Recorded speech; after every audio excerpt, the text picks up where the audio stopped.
Hello everyone, I am Ayushi and in this video lecture we will discuss about the urea cycle. So urea cycle is also known as a ornithine cycle. Ornithine cycle because ornithine is first produced in the cycle and then it is consumed. That's why it is also known as the ornithine cycle and the Krebs-Hanselit cycle.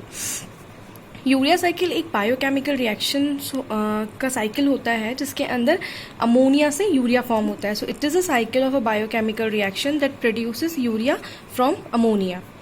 Mostly urea cycle ureotelic organisms के अंदर होता है. Ureotelic organisms are those animals और mammals और fish that excrete their most of the ammonia waste in the form of urea in urine. Means ऐसे organisms और ऐसे animals mammals जो अपना अमोनिया वेस्ट होता है वो यूरिया के फॉर्म में एक्सक्रीट करते हैं. Those are known as a ureotelic organisms. This urea cycle converts highly toxic ammonia to urea for excretion. Urea cycle first metabolic cycle है जो कि डिस्कवर हुई थी before the TCA cycle, that is tricarboxylic acid cycle. So this is the general introduction about the urea cycle. Now let's see the site of urea cycle, site of occurrence where its take place. So urea cycle take place in the liver because the arginine is only present in the liver, that's why it is occur in the liver only. Urea cycle partially mitochondrial होती है and partially cytosolic होती है because it is completed in the total 5 steps, 5 reactions. First 2 reactions occur in the mitochondria and next 3 reactions occur in the cytosol. That's why it is partially mitochondrial and partially cytosolic. Now total 5 important enzymes are required for this pathway and 6th enzyme is NAG, that is N-acetyl glutamate, जो कि urea cycle को regulate करता है. Means total urea cycle के लिए 5 enzymes require होते हैं लेकिन 6th एंजाइम है NAG, N-acetyl glutamate, जो कि उसके रेगुलेशन के लिए रिस्पॉन्सिबल होता है. There are also 5 important disorders which occurs due to the deficiency of these enzymes and one syndrome that is triple H syndrome. तो टोटल 5 एंजाइम्स रिक्वायर्ड होते हैं पूरी यूरिया साइकिल के लिए और उन 5 एंजाइम्स की डेफिशिएंसीज की वजह से, डिफेक्ट्स की वजह से 5 डिसऑर्डर हैं जो बॉडी के अंदर होते हैं और एक सिंड्रोम होता है. हम लोग बाद में डिस्कस करेंगे कि क्या डिसऑर्डर होते हैं और क्या सिंड्रोम होते हैं. First see what are the steps of the urea cycle. So let's see the steps of urea cycle. So we already discussed that is completed into the 5 steps. 5 steps के अंदर urea cycle complete होती है. First of all this CO2. ये CO2 हमें TCA cycle से मिलेगा. This CO2 is formed in the TCA cycle, that is tricarboxylic acid cycle और the citric acid cycle. वहां से जो कार्बन डाइऑक्साइड प्रोड्यूस होगा वो अमोनिया के साथ कंडेंस होगा. So this both condensed in the carbamoyl phosphate. यहाँ पे कंडेंसेशन रिएक्शन होगी और फॉर्म होगा carbamoyl phosphate in the presence of CPS first, means carbamoyl phosphate synthase first के प्रेजेंस के अंदर. यहाँ पर 2 ATP का यूटिलाइजेशन होगा which convert into the 2 ADP plus inorganic phosphate. Means 2 ATP के मॉलिक्यूल कन्वर्ट होंगे 2 ADP के मॉलिक्यूल्स में प्लस इनऑर्गेनिक फॉस्फेट में. So this is the first reaction और first step and it require NAG. NAG is the N-acetyl glutamate जो अभी हमने discuss किया था and this NAG is the allosteric activator for this CPS first, means carbamoyl phosphate synthase. ये जो NAG होता है ये इस CPS फर्स्ट के लिए एलोस्टेरिक एक्टिवेटर होता है, इसीलिए ये NAG फर्स्ट स्टेप के अंदर यूटिलाइज होता है. And this CPS1 is the mitochondrial enzyme. So this is the first reaction which take place in the mitochondria. Now in second step this carbamoyl phosphate condenses with the ornithine. ये carbamoyl phosphate condense होगा ornithine के साथ OTC means ornithine transcarbamylase की presence के अंदर और form करेगा citrulline. So this is the second enzyme which is used in the urea cycle, ornithine trans कार्बोमिलेज. यहाँ पे फॉर्म होगा सिट्रोलिन. ये दोनों स्टेप्स होंगी माइटोकॉन्ड्रिया के अंदर. This both of this steps take place in the mitochondria. Now this citrulline, this citrulline condenses with the aspartate in the presence of arginosuccinate synthase. यहाँ पर भी यहाँ पर एक ATP का मॉलिक्यूल यूज होगा, ठीक है, और 2 high energy phosphate bond utilise होंगे इस थर्ड स्टेप के अंदर.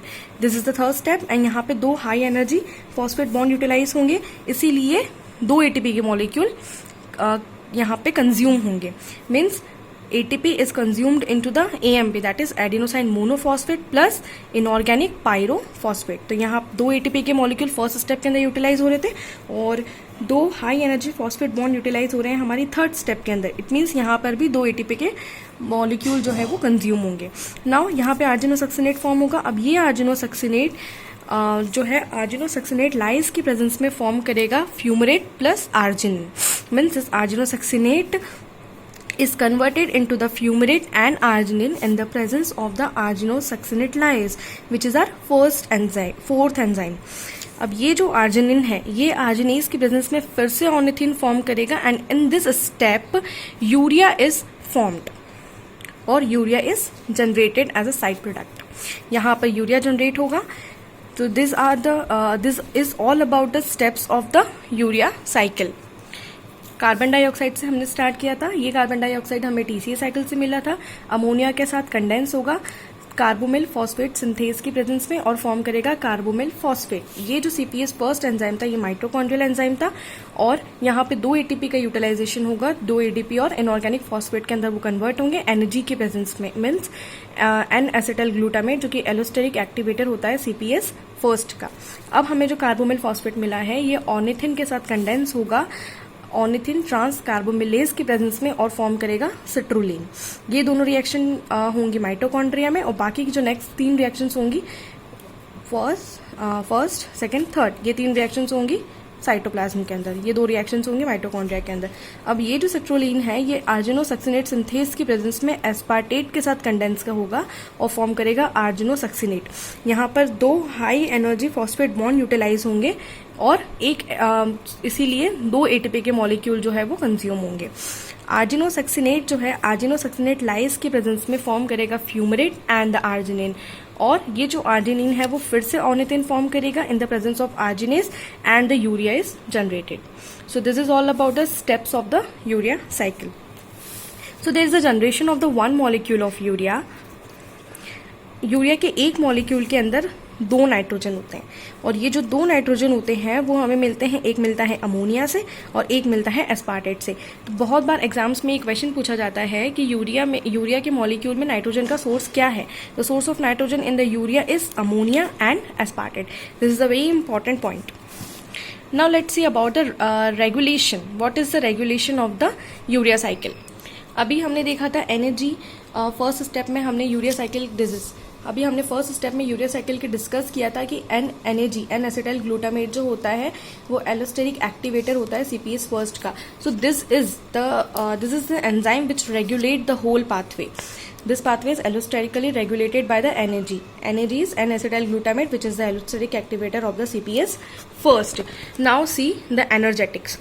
So in energetics, 2 ATPs are utilized in the first step. हमने देखा था फर्स्ट स्टेप में 2 ATP यूटिलाइज होंगे और 2 हाई एनर्जी फॉस्फेट बॉन्ड जो है वो यूटिलाइज होते हैं थर्ड स्टेप के अंदर. 2 ATP यूटिलाइज होते हैं फर्स्ट स्टेप में और 2 high energy phosphate bond utilise होते हैं थर्ड स्टेप के अंदर. मीन्स यहाँ पर भी 2 ATP का कंजप्शन होता है. मीन्स टोटल 4 ATP कंज्यूम होते हैं यूरिया साइकिल के अंदर. So there are 4 ATP consumed in the urea cycle. So this is about the regulation and the energetics of the urea cycle.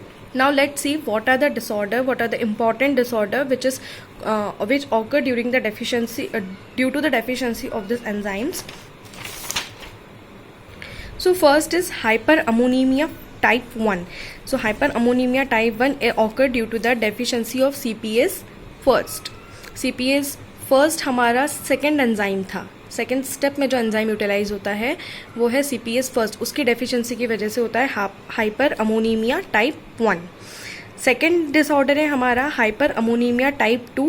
It occur due to the deficiency of ornithine transcarbamylase. Third disorder है citrullinemia which occur due to the deficiency of argininosuccinate synthase. Fourth है arginosuccinate aciduria. It occurs due to the deficiency of arginosuccinate lyase and hyperargininemia. It means it due to the defect in arginine. Arginine में defect की वजह से ये वाला disorder होता है. तो 5 डिसऑर्डर इंपॉर्टेंट डिसऑर्डर हैं जो कि इन एंजाइम्स की डेफिशिएंसी और डिफेक्ट की वजह से होते हैं. इसके अलावा एक सिंड्रोम है that is triple H syndrome. तो जनरली ये जो डिसऑर्डर्स होते हैं जो अभी हमने डिस्कस किए, ये अमोनिया कॉन्सेंट्रेशन को बॉडी के अंदर इंक्रीज कर देते हैं, मीन्स हाइपर अमोनीमिया की कंडीशन हो जाती है, जिसकी वजह से कई सारे न्यूरोलॉजिकल मैनिफेस्टेशंस बॉडी में होते हैं. तो generally disorders manifest as increase in ammonia concentration और hyperammonemia which leads to the neurological manifestation and there is tremor, ataxia, etcetera. So there is a problem due to increased ammonia. It is toxic to the brain. Now let's see what is triple H syndrome. Triple H syndrome is hyperammonemia, hyperornithinemia, homocysteine. This is the syndrome which is due to the defect in the ornithine transporter 1 gene. So this is all about the disorders and syndrome. Total 5 disorders होते हैं और एक syndrome होता है जो कि urea cycle में जो एंजाइम्स यूटिलाइज हो रहे हैं उनकी डेफिशिएंसी की वजह से या उनके डिफेक्ट्स की वजह से होते हैं बॉडी के अंदर. तो यूरिया साइकिल में हमने डिस्कस किया कि यूरिया साइकिल क्या होती है. इसमें अमोनिया से यूरिया प्रोड्यूस होता है. फर्स्ट मेटाबॉलिक साइकिल है जो कि डिस्कवर हुई थी and mostly occurs in the ureotelic organisms. Site liver के अंदर होती है क्योंकि आर्जिनिन सिर्फ लिवर के अंदर प्रेजेंट होता है और it completed into the 5 steps. Partially mitochondrial है, पार्शियली साइटोसोलिक है, क्योंकि फर्स्ट 2 रिएक्शंस जो हैं वो माइटोकॉन्ड्रिया के अंदर होती हैं. Next 3 reactions occur in the cytoplasm. 5 enzymes are required for this pathway and 6th enzyme होता है एन एसिटाइल ग्लूटामेट जो कि 6th एंजाइम है और जो कि इस पाथवे को रेगुलेट करता है. 5 एंजाइम्स हैं, 5 इंपॉर्टेंट डिसऑर्डर हैं जो कि उन एंजाइम्स की डेफिशिएंसी की वजह से होते हैं और एक सिंड्रोम है triple H syndrome. Hyperammonemia type 1, hyperammonemia type 2, citrullinemia, argininosuccinate and hyperargininemia. So this are the 5 disorder which occur due to the deficiency of this enzymes. हमने उसके बाद स्टेप्स देखी थी. ठीक है, 5 स्टेप्स होती हैं. ये जो 2 स्टेप्स होती हैं ये होती हैं माइटोकॉन्ड्रिया के अंदर. नेक्स्ट 3 स्टेप्स होती हैं साइटोप्लाज्म के अंदर. फर्स्ट एंजाइम है हमारा CPS1 that is carbamoyl phosphate synthase 1. Second enzyme होता है हमारा ornithine transcarbamylase. Third enzyme is argininosuccinate synthase. Fourth is argininosuccinate lyase and fifth is arginase. यहाँ पर हमारा एक एलोस्टेरिक एक्टिवेटर होता है that is NAG N acetyl glutamate जो कि इस पूरी साइकिल को रेगुलेट करता है. और 5th स्टेप में हमारा फॉर्म होता है यूरिया. यहाँ पे जनरेट होगा जब आर्जिनिन से ऑर्निथिन बनता है तब यूरिया जनरेट होता है. सो this is about the steps. एक मॉलिक्यूल यूरिया का जनरेट होता है एक साइकिल में. यूरिया के मॉलिक्यूल में जो नाइट्रोजन होता है वो हमें मिलता है अमोनिया और एस्पार्टेट से. तो सोर्स जो होता है नाइट्रोजन का सोर्स ऑफ नाइट्रोजन जो होता है यूरिया के अंदर वो होता है अमोनिया एंड एस्पार्टेट. रेगुलेशन हम देख लेते हैं. तो रेगुलेशन जो है वो एलोस्टेरिकली रेगुलेट होती है ये साइकिल NAG से एन एसिटाइल ग्लूटामेट से. एंड एनर्जेटिक्स में आता है कि 4 ATP जो है वो कंज्यूम होती है यूरिया साइकिल में. So this is all about the urea cycle.